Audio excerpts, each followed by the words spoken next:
What's going on, y'all?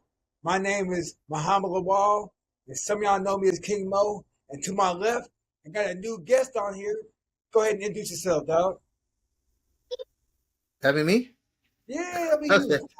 Yeah, Schuan Humes. You may have heard of me, Black Jordan Breen on Twitter. Uh, I've I deal in the combat sports a lot. Mo's a good friend of mine. I helped him out, helped carry him to that Risen title. Without my help, I think his words were, without me, he couldn't have done it. So I'm just here to help talk about combat sports, boxing, MMA, whatever it is. I used to work for a bunch of camps, amateur fighters, pros. So I'm kind of well versed, and I train a little bit. So I've been in the ring a little bit with pros and amateurs. So y'all can't get me on that aspect either.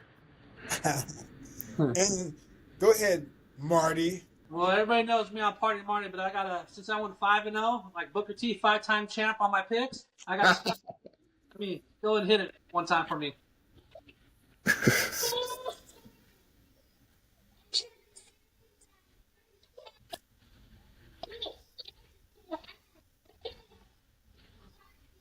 Thank you. The new king's in the house. King Party Marty, crown me, baby. Crown me. I Crown mean, me. I can't accept the 5-time Booker T thing unless we get a spinneroonie, dog. Where's yeah, Spinneroonie. Where's it at? Right here, sucker. All right, y'all. So this past weekend we had the PBC fights, PBC card on Amazon, and I say we just discussed two of the fights. We discussed the Mosley fight versus was it Ramos, and Yep. and then we discussed the main event, Foster versus Roach Fulton. versus Pitbull. Oh yeah. My bad. Foster versus Fulton, Roach versus Pitbull. We're gonna skip the Lara fight because that fight was trash. All right. What about the Frank Martin fight? Oh yeah, Frank Martin, but that was before. That was on the main card, but that was an undercard. But I understand. you know what? Let's discuss the Frank Martin fight versus Rancis Bartholomew. Go, So I'll start off. okay.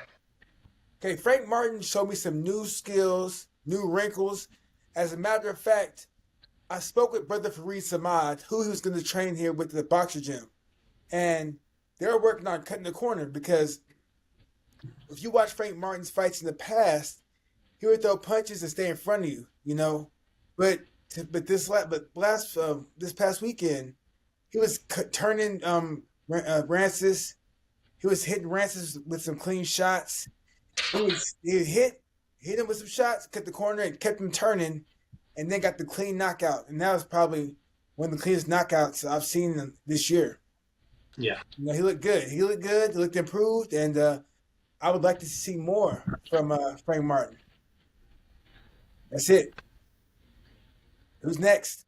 What was the name of Errol Spence's coach? Derek Derek James. Gary James. Derek James.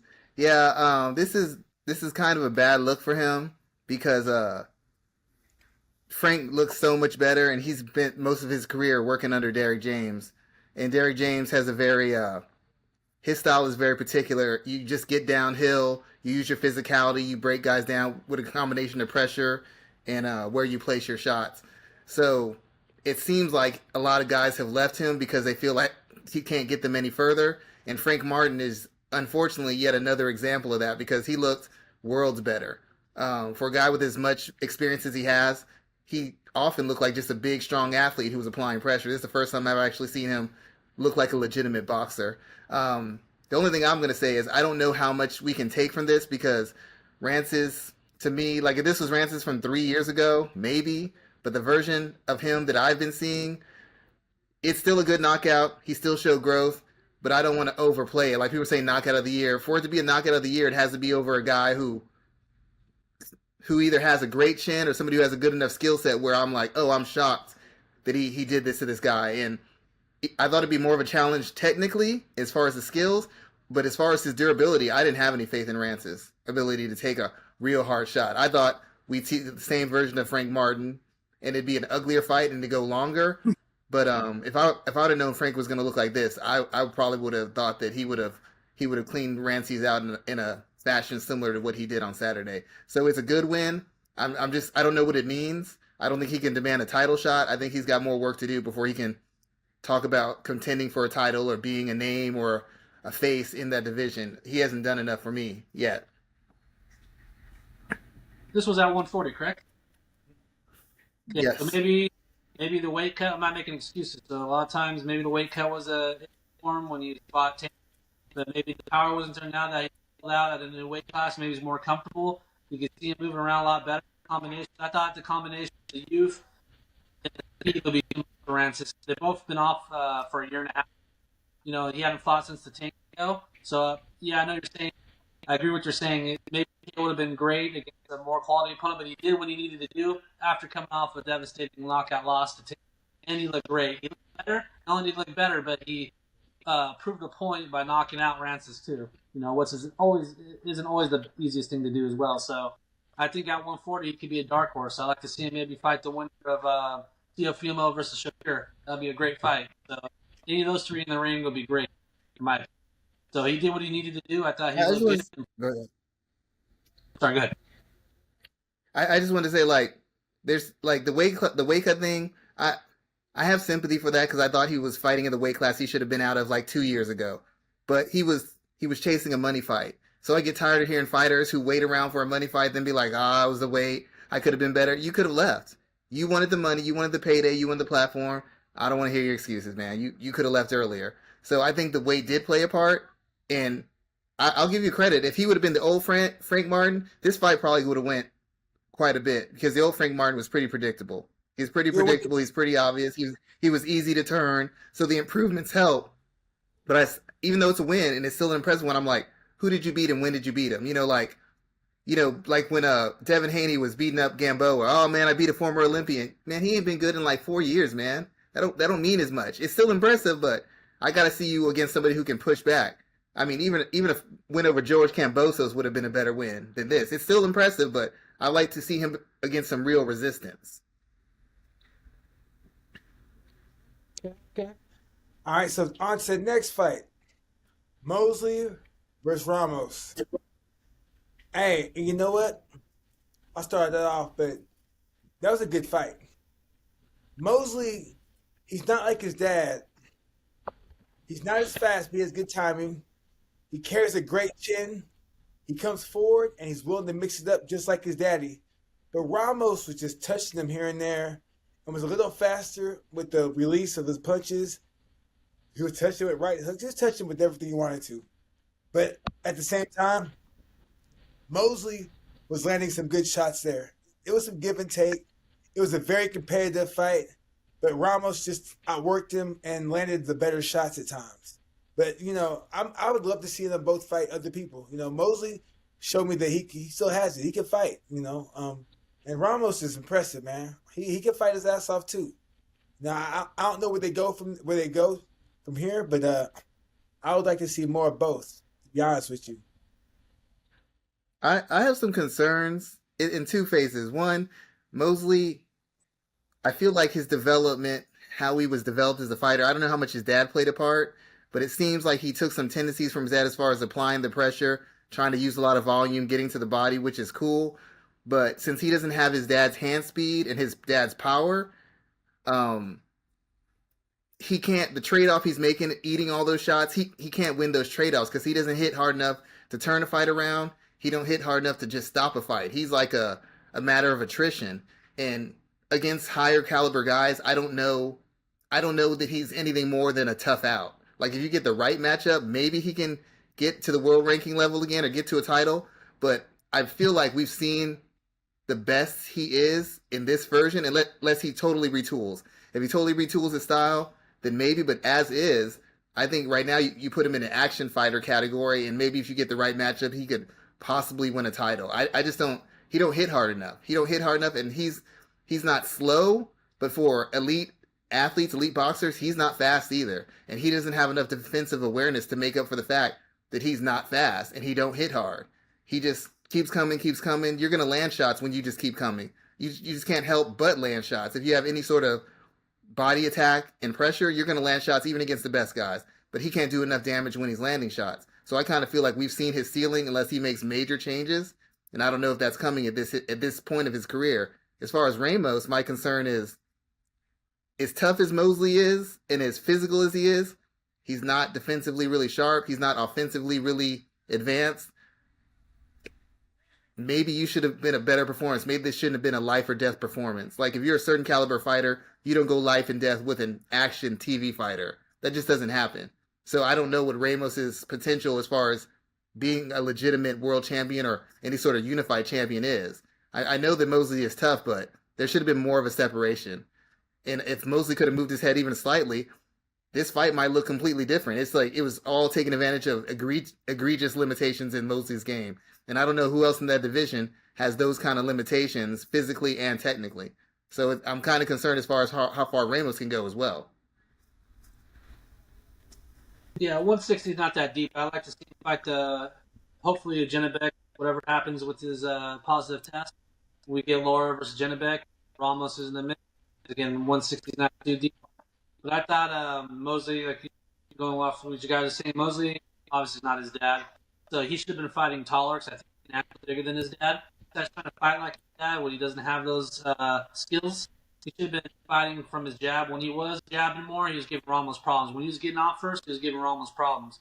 The problems was when Ramos was starting to jab and get off first, that's when Mosley started having problems. He's not very defensive sounded either. He wasn't moving his head enough. Ramos in the middle of the fight started dancing around more, started looking a little like Ali there. Ali, I was pretty shocked.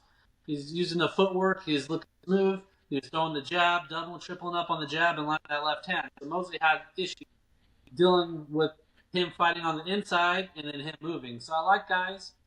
That reminds me of when we talk about the main event. I like guys that are A and B. They can fight you on the inside, and when they tie you down and beat you at your own game, they're going to start boxing and break you down. I like those type of fighters that have the ability to do that. And that's what we saw Ramos. He had the ability to fight on the inside, broke Mosley down, broke his will down, and then later in the fight, he started using his feet, started boxing more, started jabbing more. So once he got off before Mosley, the fight was done. And once Mosley stopped throwing his jabs, the fight was done. That's the problem with Mosley. He's inconsistent. He needs to fight tall and he needs to fight behind his back. He wasn't doing that enough. And he's going to be a keeper for the rest of his career. So Speaking of Mosley, because like one more thing, like I kind of dabble in two different sports, combat sports, and I train kids in basketball. Kind of work with fighters, work with basketball players, and a constant thing I say is the thing they have in common is a lot of fighters don't go as far as they should because they don't fight the right style of fight. The reason a lot of basketball players don't go as far as they should is because they don't fight the right style of fight. Mosley kind of fights like his dad, but he don't have any of his dad's tools. Like he understands boxing. He knows to use a jab. He knows to go to the body, mix it up, but he hasn't been developed in a sense to take advantage of the advantages he has. Like you said, he's tall. Why do you not have a long jab? Jab your way in, jab your way out, so you can be defensively sound, even if you don't move your head. Why are you not changing levels a little bit better so you can body head combinations? Everything should have been to the body, then to the head. He shouldn't have been going to the head because he was a little wide. The guy was a little bit faster. So it's like he's been developed like he has these tools that he doesn't have. It's almost like if you have let's say you have a kid, your kid's 5'11", okay athlete. You wouldn't train them like Russell Westbrook. Russell Westbrook is one of the best athletes of all time in NBA. Your kid's an average athlete. You'd have to train them differently. And to me, he hasn't been trained for who he is as a fighter and who he is as an athlete. He's been trained kind of like, well, this is Mosley's Jr. We're going to take some of what his dad does, and none of what his dad does really works, except for the fact that he has a chin. And that's why I think there's such a hard cap on him, because he'll be a tough out. He won't fold, but once that chin goes, it's going to get ugly, because he don't have any of the soft skills as far as being a boxer. Yeah. Don't forget the speed too. He lacks the speed and the explosiveness that his dad carries. Yeah. He has the strength. I'm not gonna lie, he's kind of strong, but the speed, explosiveness, the fast switch, muscle fibers. He could fight taller, but he doesn't. His level change is kind of bad, but hopefully he learns from this. I do think he's the type of fighter that could beat a prospect, kind of like Gabriel Rosado did when he beat the guy from Uzbekistan. Beck. Yeah, back Yeah. there. Yeah. So I can see that a guy who's a little raw, who's used to having it his way, he'll fight Mosley. Mosley won't fold, and that guy will panic. I can see that. But a veteran champion, I don't know. And I like Mosley. He's actually done well for himself. I just don't know that he's a world-class fighter, like a legitimately world title type fighter. Mosley reminds me of a Fabio Wardley type, minus the power. Yeah. He's That's a big tough. thing. It's a Yeah, big if. you know what I'm saying? But he might have the power and the athleticism and the speed, but he's tough. All right, so we're gonna skip the Lara fight because we know we can agree that was trash, right? It was Yeah, it's trash. pretty awful. Yeah. Okay, we're gonna go to Shaki Foster versus Stephen Fulton, cool boy still. And man, look, I'm just disappointed with what I saw from Fulton. He looked slow. He looked bloated. He looked sloppy. His defense wasn't there. He looked like he looked trigger shy. You know what I'm saying? He didn't want to pull the trigger. His defense wasn't there. He just did. He just was just there. It looked like a sparring session on his side. It looked like he was there not to get hurt. Where Foster, on the other hand, Foster just let his hands go. His jab was looking sharp. He was throwing in combinations.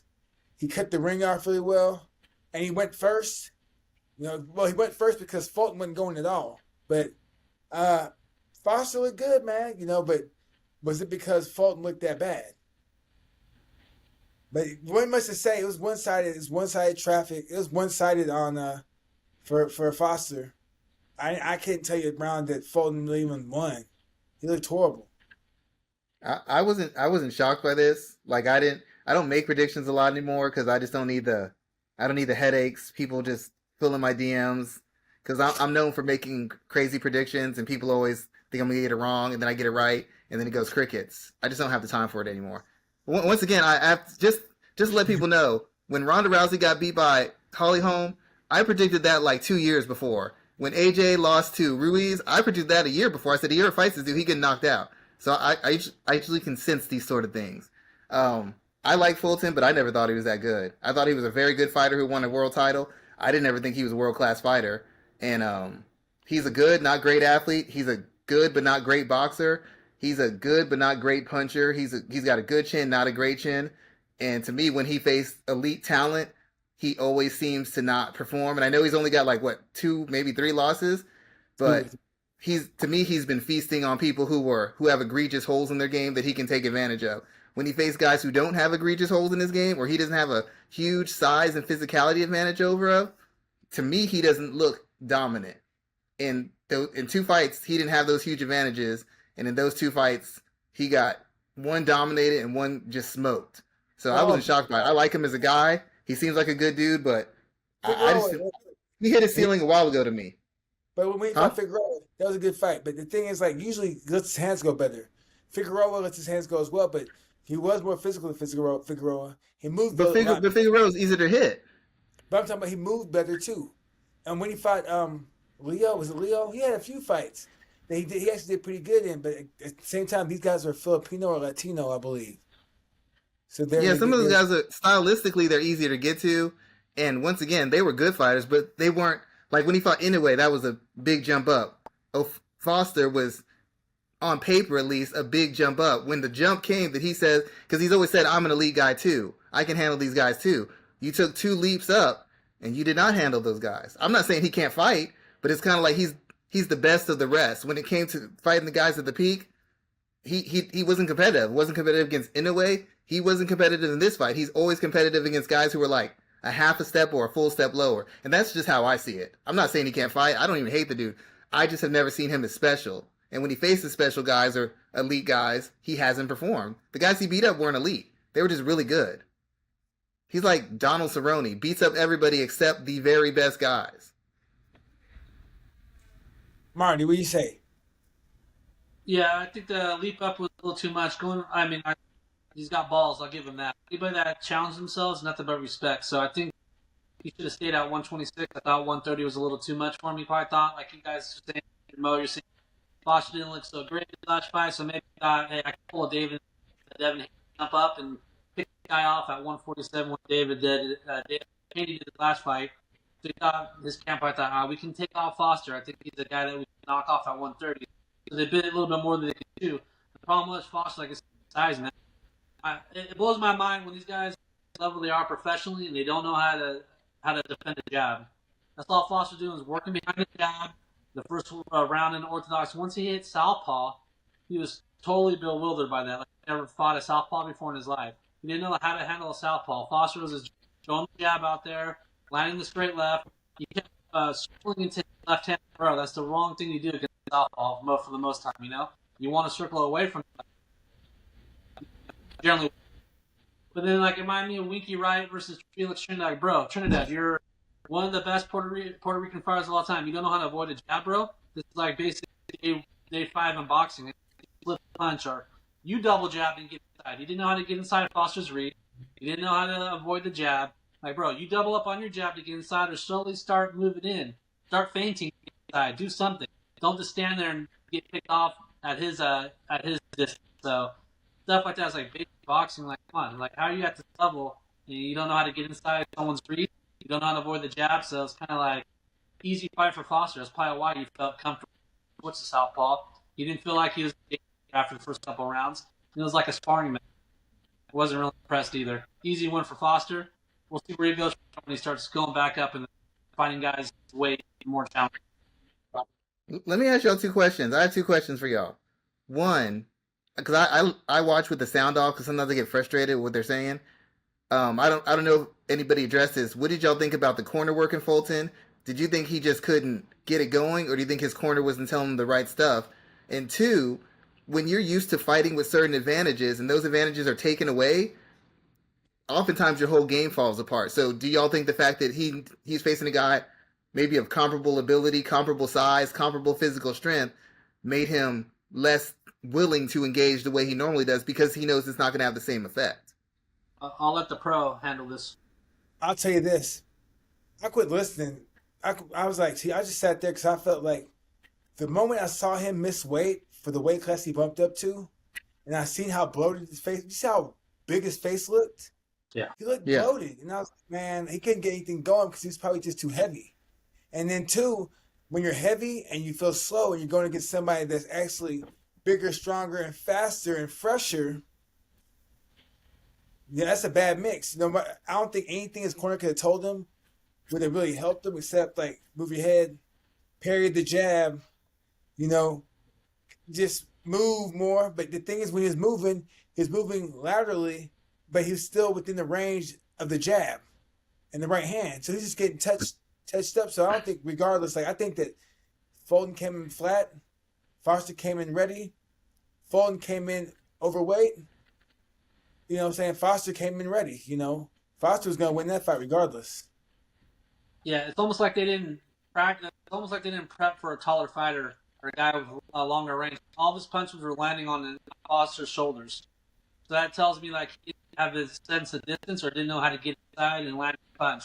It's like, he should have been sparring with taller guys. That's stuff that you should have worked on in camp. So who knows if he was in camp because he's overweight. And who knows what's going on. So, again, all of his punches he trying to land, Foster was a stepping back and was catching it on the shoulder. So, again, he should have been going inside and going low to the body, chopping him down. So, yeah, it could be like most limited skills, limited abilities, and that's all on him and his camp, to be honest with you, his coaching. So maybe he needs a new coaching, maybe he needs to quit camp, or go back down to 126 where he's not so limited. I don't think he can make 126 no more. Yeah, so he's just going to He's on the Adrian Broner diet. Isn't it? All right, so let's go to the main event. The main event. Cruz versus Roach. You want to start that off? No. Let me start this off. I got to get this tirade out first.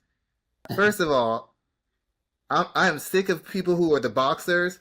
I'm sick of them trying to sell us on the I gave y'all what you wanted. That's why I got hit. The only reason I got dropped is because I engaged him instead of boxing. I could have made it easy. I am sick of hearing that, dude. Just give your opponent credit for getting to you and putting you in certain positions. And Roach was doing that from the beginning of the fight. Oh man, I'm gonna fight him. I'm going for the KO.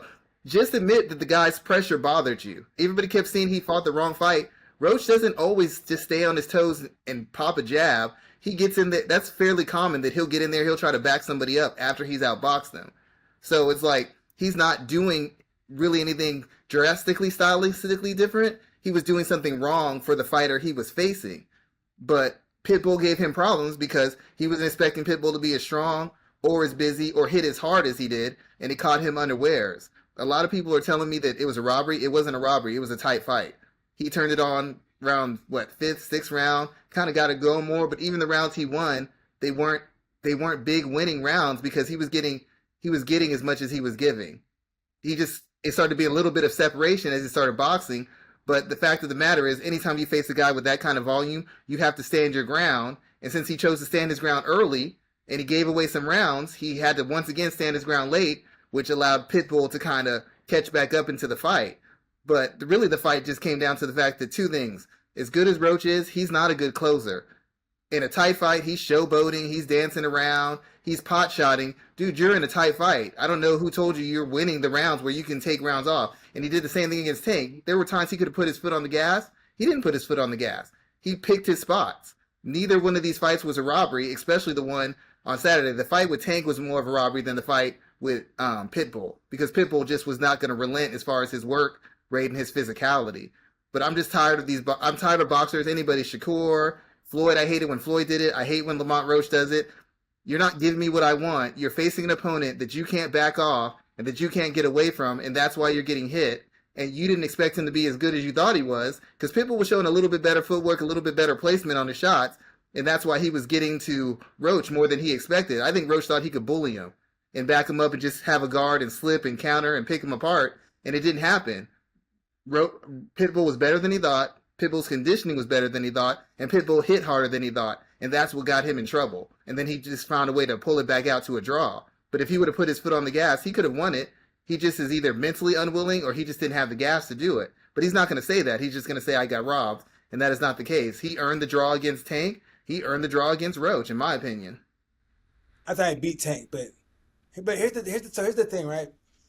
When you're slick and you try to fight in the pocket versus a shorter person or a shorter man, it's hard to be slick because the punches come up with different angles. You know, it's easier to be slick and sit in the pocket versus a person that's taller, because we can roll and go under the punches.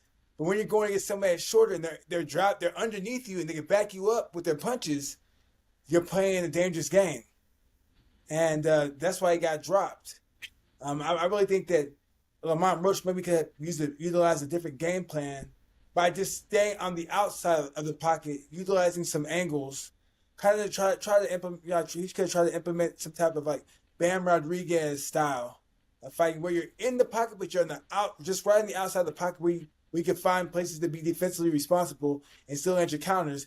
But when you're in the pocket and you're in the fire versus a man that's strong and tenacious and hard-nosed like Isaac Cruz, you're playing with fire, because Isaac Cruz's defense, he is hit, but at the same time he'll roll and throw something. He'll roll. Yeah, he don't get hit. He don't get hit the way people say he gets hit. Yeah. People say he gets hit. He don't get hit the way people say he gets hit. But this is the thing about Roach, and I'm sorry to interrupt you. Roach has a mean streak. He doesn't ever just stay on his toes and box. He likes to get in there. So that's part of his style, is to back box. He does it technically, but he's trying to put something on you.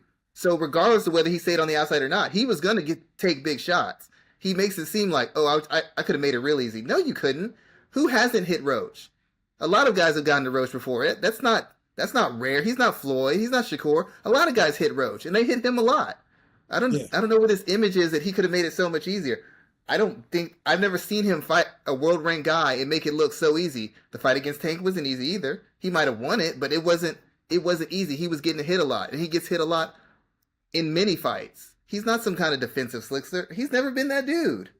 DMV fighter. You know, those guys like the Pearsons, like Jared Hurd, they'll fight you. All them guys from the headbanger camp, they will fight you. You know, they have some slickness, but their temperament is more of a fighter. Keyshawn, fighter. Those guys are fighters. You know what I'm saying? That's all I'm saying. So when they talk about I could have made it so much easier, it wouldn't have been. It might have been a little easier. It wasn't going to be so much easier. You're not that slick. I've seen him fight a bunch. He is not that slick. He is not a top 10 defensive fighter. He's not a top 25 defensive fighter and boxer, to be quite honest. Marty, what do you think, Marty? I agree with Dan Rayfield. I had a 115-111 for Roach. From what I saw a guy remind me of Ramos. Yeah, the thing when you're fighting against Pitbull, you're going to have to fight him his fight, whether you like it or not. Like the guy was saying, he's so aggressive. He's got a good chin, or a great chin, you know. So you're going to have to fight his fight to get his respect. So I thought in the first half of the fight, he fought the pit bull like a pit bull. He stood in there, stood his ground. He kind of got caught. He didn't get knocked down, not even a flash knockdown because his glove was like off balance. His glove hit the mat. But he came back, stood his ground, went toe-to-toe. I thought what he was doing better was that he was winning the clinch, outworking him in the clinch, moving him to the ropes, out-muscling him, going to the body. Not a lot of people are catching that. Anytime they separated, he'll throw that left hook to the solar plex to the body, and then he'll catch him with the hook too. And I thought that started to get because when do you ever see Pitbull start showboating? You know that it's frustration, unless he's not a known showboater. So when he's sticking his tongue out and doing all this, that to me is showing frustration. And the second half of the fight, like I'm saying, Ramos, the ability to fight on the inside and handle your own and get respect, and then the ability to start boxing more. I thought his hand speed was going to be the problem. He's getting off the combination quicker and better, and he started landing that left hook at will. Whether it hurt him or not, you see a few times it caught him off guard, and he knocked Pitbull back time. So I thought he started landing the cleaner, harder punches as the fight went on. He started Pitbull started getting frustrated, and I thought I thought he can't pull it off towards more at the fight, beating combination. So I thought it was 115-111. I didn't see that as close as others, in my opinion. I thought Roach You know what? pulled off just because of the speed combinations and landing the cleaner play. Well, it seemed closer to me because like the bigger, the more telling punches for me, in my opinion, came from Cruz. But some of the cleaner, like nicer looking shots came from Lamont Roach. So it depends on what you prefer in a sense. Right. You know, a draw, I'm good with that. I would like to see a rematch. You know, if it presents itself. But you know, I'm happy that the fight was a good fight. There wasn't much controversy, and both men went out there and performed to the best of their capabilities. Yeah, I feel for Roach. Yeah. Go. I don't know. I think Roach is a good fighter. I think he's a world-class fighter. I just, based on what I've seen of him, I see he can pick it up. I see he has variety in his game, but in 2 fights that could have changed his career, where the talent gap wasn't as wide. Once again, he didn't put his foot on the gas. He might have thought he had it won. I don't know why any fighter, knowing as bad as judges can be, ever just think I have the fight in the bag. There's been too many times that's failed people. So he would have put his foot on the gas. We saw Pitbull showboating. Cool. Because I heard interviews. I knew he's breaking. When have you seen him showboating? Cool. So you know he's breaking, and your answer is to I'm just going to keep cruising. No, you put your foot on the gas and separate yourself. And he chose not to do that. He has the skills to do that. You said it yourself. He has the skills to do it, and he chose to just cruise. In my opinion, it looked like he was cruising when he had another gear to go to. And if he doesn't have another gear, then I can't blame the judges for a draw because he needed another gear to separate himself. That's how I see it from a strategic point of view. He didn't put enough of a separation. He was taking over. He didn't completely take over. He didn't show that to me. I saw the shots. I got it.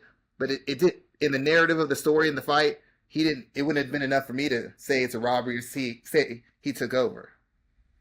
And the thing too, it's hard to beat a Mexican fighter in Texas. Saw that Paulo Malignaggi versus Juan Diaz. Yeah. Malignaggi won that, and he got robbed, and we saw that Whitaker Chavez. Everybody knows Whitaker won that fight. So it's just hard to beat a Mexican fighter on the scorecards in Texas. Hey, I'm from Texas. I get it. I get it completely. But I'm like, once again, it's like when they complain about gloves, they complain about weight, rehydration clauses. Man, you took the fight. If you were that worried about it, then just don't take the fight.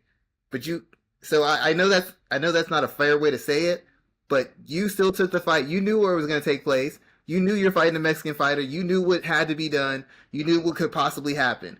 You still took it. You took the money. You took the platform. You took the opportunity to sell yourself some more. I just don't want to hear it. I get it. I just don't want to hear it because you took the money. You could have been like, no, I refuse to fight him here. Well, then I wouldn't have the fight. Cool. We wouldn't have this discussion. That's just how I look. Once you take the money, my sympathy it gets real iffy with you. Once you take the money, you chose to take the money. Now you got to deal with whatever it comes with. All right, y'all. So we're done with discussing the card. Now let's get to these mythical matchups. Yeah. Marty, go ahead and start us off. Yeah, first one we got is Vladimir Klitschko versus Deontay Wilder. So Vladimir Klitschko checked in at 6'6", 245 pounds with an 81 inch reach. He's orthodox, athletic, tall. It has a strong frame, trained by the legend Matt Stewart. His style is technical aggression, or the Crunk style. Crunk style is someone the man who likes someone with a great jab, with KO power. They fight smart behind the jab. They like to dictate the pace. That's what we get with Vladimir. With Wilder, he's 6'7", 220 pounds. That's more where he usually was. So he was usually around 210. Right? 83 inch reach. He's an orthodox, athletic build. Not very muscular for a heavyweight. He's a really small leg. The upper body, he was fat. Lower body, kind of small. With Don House and Melina was a student. He was a power puncher slugger. That was his style. So go ahead, Mo. Start us off. All right, I got Vladimir by murder. Like Deontay Wilder has a puncher chance, but I just think that Vladimir will be too strong to jab. Deontay Wilder tends to start very slow, and then he lands, he'll throw some junk out there, and then he'll land a nice right hand somehow in the 5th or 6th round. But I just think Vladimir will be too skilled, too smart, too strong, and I think Vladimir destroys him. Nothing against Deontay, because I like Deontay Wilder, but I just think that Vladimir is a bad matchup for him. But at the same time, Vladimir can be hurt.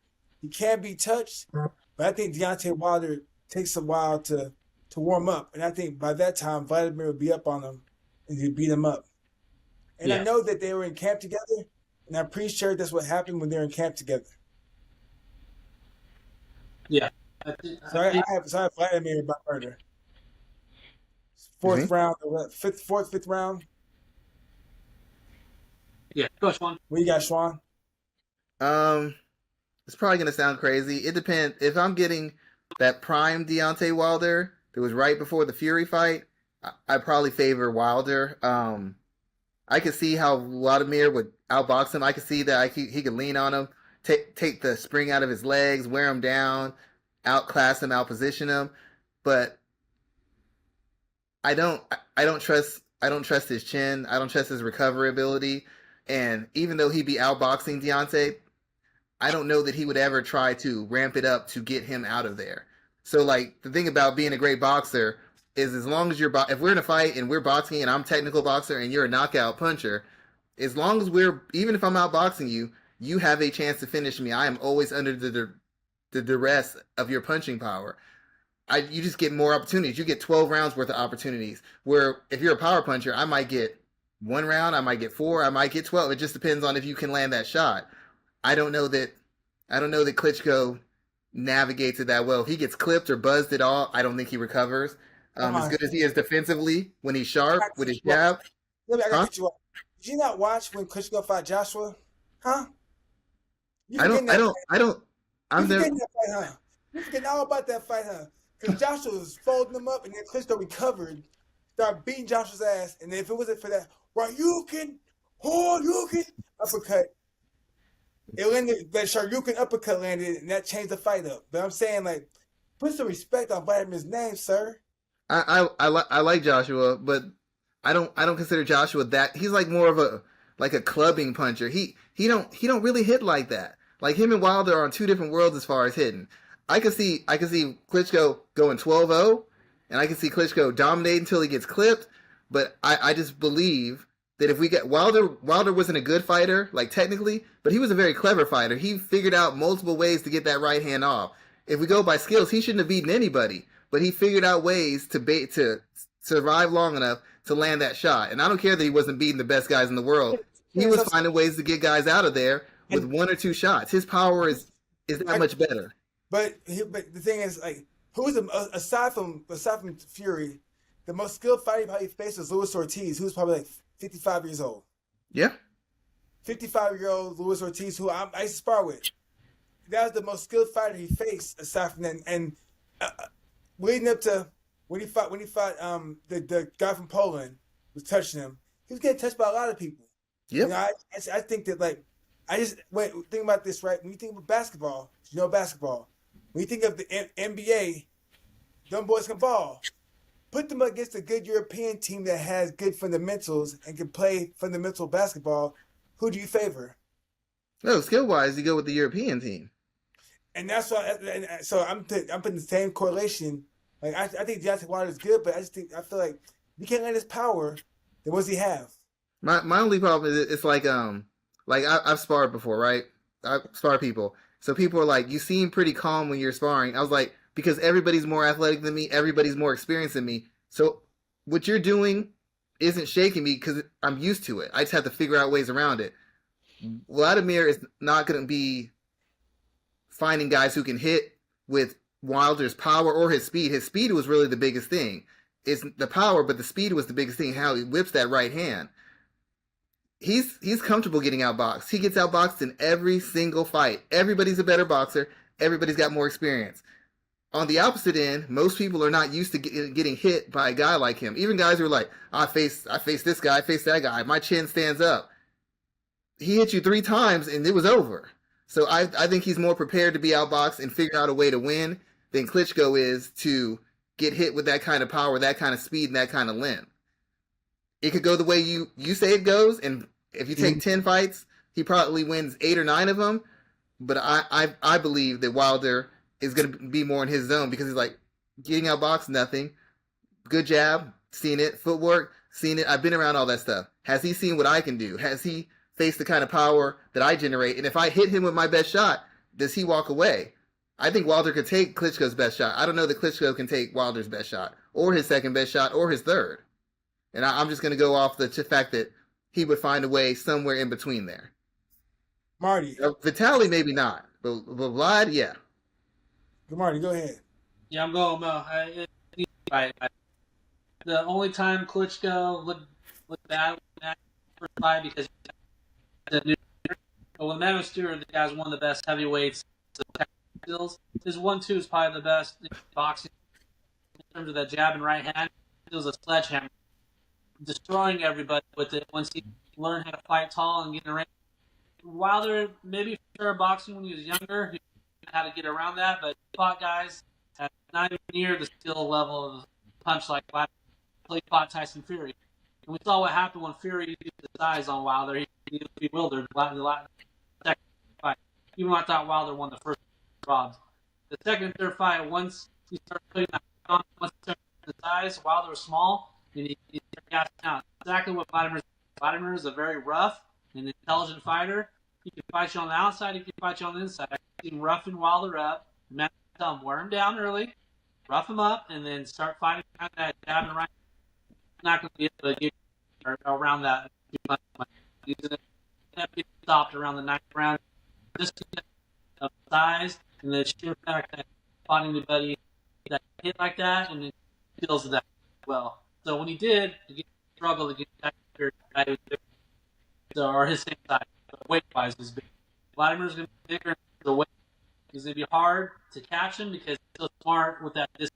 When he got with the manual, he was one of the best in learning how to fight distance, time jab and right. And I got Lewis versus Frazier. All right, so Joe Lewis versus Joe Frazier. Lewis versus Joe Frazier? Yes. So who? Joe Lewis for Joe Frazier. Joe Lewis for Joe Frazier. The Joes. Yeah. Yeah, the Joe. So when we started off? Yeah. Yeah. I got Joe Lewis. I just think that, too fundamentally sound, good 1-2, good jab. I don't think he'd be worried about Joe Frazier's left hook. I think he countered with the right hand. Joe Lewis is one of the prototypes that Ali like Joe Lewis. He liked Sugar Ray Leonard and Robinson, and he liked Henry Armstrong, and Billy Pep. So I just think that Joe Lewis would be too fundamentally sound, be too technical, too tough, and just too skilled. I just think that he'd get him out of there. I think he'd stop him, to be honest with you. Yeah. Joe Frazier has a big heart, but I think that's what would get him hurt. Yeah. I got Joe Lewis in 6 or 7. Yeah. Yeah. I probably have to agree with you on that one.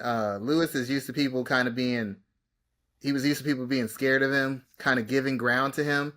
And the few times he faced real punchers who had clean who placed their shots well and had real power, that's what got him in trouble. He couldn't bully them. He couldn't keep them where he wanted to. He can consistently put them on their back foot. They started backing him up. I just don't think he had enough skill. His style would make it difficult just because he's going to put a lot of pressure. He's going to attack the body. He's going to get rough. He's going to kind of change levels, take a couple angles when he's trying to get you off your base. But he's not hard to hit. He is not hard to hit, and he likes to walk right in and exchange. But he don't like when he feels real heat coming back. Ali kind of gave him some spots to work in, and most guys would back off. Joe Louis wasn't going to. Joe Louis had a mean streak. If Joe Louis, even since he had him hurt, he was going to take his head off. I don't know that it goes 6 or 7 rounds. It might not make it past 4. I think we all agree on this. Louis, just because of his size, his mean streak, his ability to get you out, knock you out, his power, his footwork, his speed, combination size would be too much for Frazier. You knew what Frazier's going to bring. He was out 120, dangerous 120 by all means. He's a guy who's going to want to get in your grill and try to land that left hook. And Lewis would be too smart for that and too big. Footwork's going to be too good for him. He's going to frustrate Frazier, break it down, and stop him 5th round.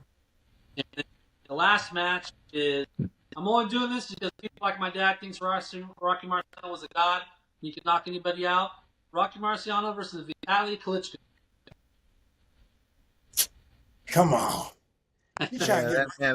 No offense to Rock. The Rock, that's unfair, man. First round KO. Listen, Vladimir is a boxer. Vitaly was a fucking fighter.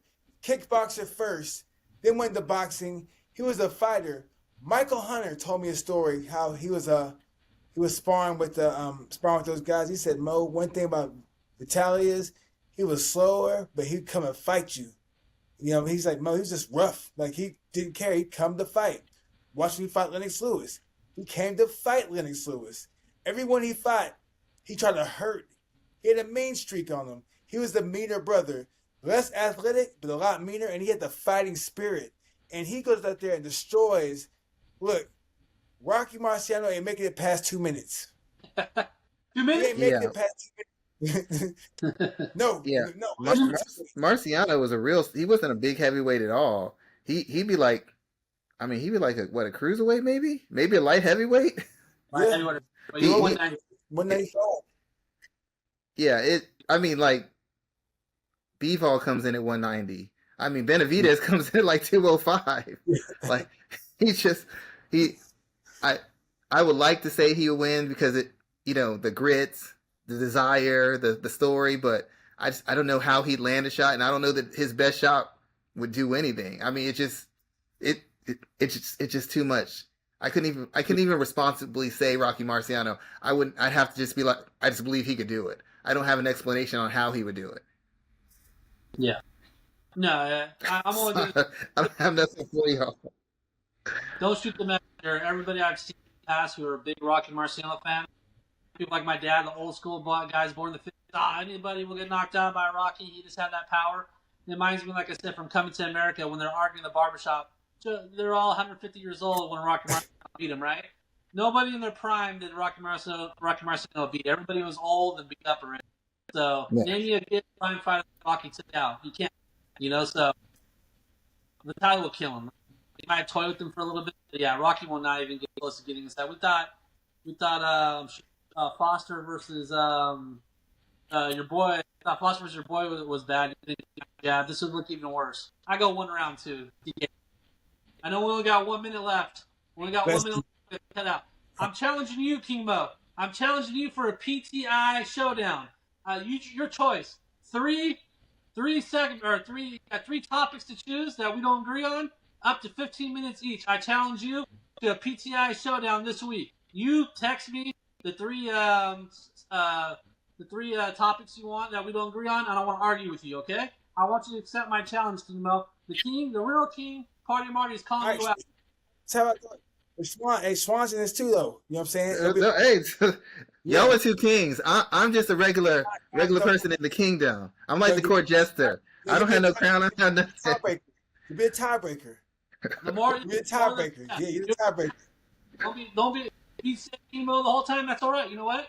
Our fans our millions of fans watching can decide who's the winner. Okay. Also, but I challenge you, Mo. You set or All right, not? cool. They're gonna pick him. The Burger King King gave him the crown. I saw it on TV. They gonna pick him. It was an honor. All right, Yeah. y'all. So we hit the 50-minute mark. Yeah. You know, we had a great conversation. Went over the fights. We had a great mythical matchups we discussed, and let's hop back on again in about 2 days. Y'all down? You down? All right, yeah. I'm always Yeah. down. All right, good. I want my challenge. You get your challenge, punk. You get it. Respect me. All right, y'all, man. We out, y'all. All right, y'all take it easy. All right, take it easy. That was a good one.